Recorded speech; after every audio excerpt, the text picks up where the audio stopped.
Hello everyone, কি অবস্থা সবার? কেমন আছেন? আশা করি সবাই ভালো আছেন, আমরাও ভালো আছি।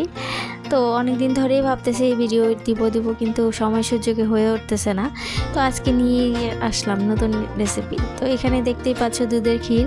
দুধের ক্ষীরটাকে ভালো করে ঘন করে নিতে হবে, দুধটা একদম ক্ষীর করে নিতে হবে। ক্ষীর করার পর একদম এই যে পাতলা একটা এরকম করতে হবে, পাতলার মতো করতে হবে।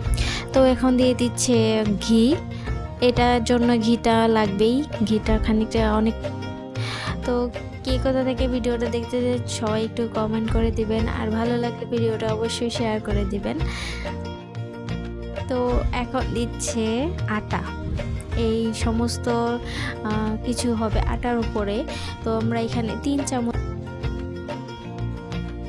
ইউজ করছি, তোমরা চাইলে তোমাদের পরিমাণটাও বাড়িয়ে কমিয়ে নিতে পারবা। তো আটাটাকে ভালো করে ঘিয়ের সাথে ভেজে নিতে হবে। এটা একটা মিষ্টি ডেজার্ট, তোমরা কেউ আসলে বাসায় এটা রাখতে পারো, একদম ইজি সহজ আর কি। তো এখানে একটু তেল ব্রাশ করে নিচ্ছি, ব্রাশ বলতে হাতেই ব্রাশ করে নিচ্ছি আর কি, আমাদের হাতি হচ্ছে। তো এখানে তেলটাকে থালের উপর মেখে নিচ্ছি ভালো করে, তা না হলে এটা একদম নিচে লেগে যাবে। এর জন্য তোমরা এখানে ঘিও ইউজ করতে পারো, ঘিয়ের থেকে আমি মনে করব যে তেলটা ইউজ করলেই ভালো হবে।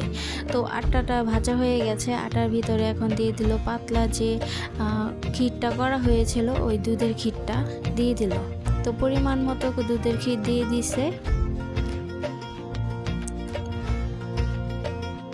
এখন আর একটু প্রয়োজন ছিল, তো সম্পূর্ণটাই দিয়ে দিল আর কি।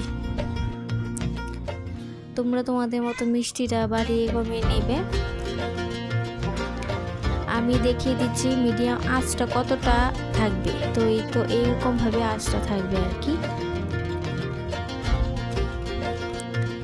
তো এই তো দেখো খামি তৈরি হয়ে গেছে, একদম শক্ত একটা ডো তৈরি হয়ে গেছে।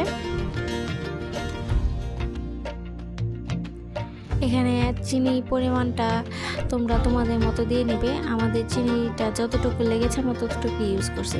এখন চিনিটাকে ভালো করে যাতে আমরা আবার চিনিটার সাথে আটার ডোটাকে ভালো করে মিশিয়ে নিয়েছি। তোমরা কিন্তু না, তোমরা আটার সাথে সাথে দুধের ক্ষীরের সাথে সাথে চিনিটা দিয়ে দিবে, চিনিটা দিলে তারপর নামিয়ে নেবে।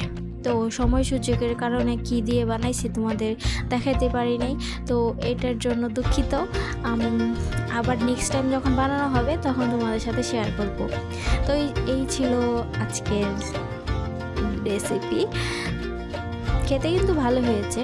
এখানে আমরা দুধের যে সাজগুলো থাকে ওগুলো দিয়েই বানাইছি, তোমরা তোমাদের মতো শেপ করে নিবে, তোমরা তোমাদের মতো সৌন্দর্য বাড়িয়ে নেবে, কেটে নেবে বা তক্তির শেপেও কাটতে পারো, এতে কোনো সমস্যা নেই। তো দেখতে কেমন হয়েছে সবাই একটু কমেন্ট করবে। খেতে কিন্তু ভালো হয়েছে, কিন্তু এখান থেকে তো আর খেতে পারবেন না, তো বাসায় করে খেতে হবে। সবাই ভালো থাকবেন।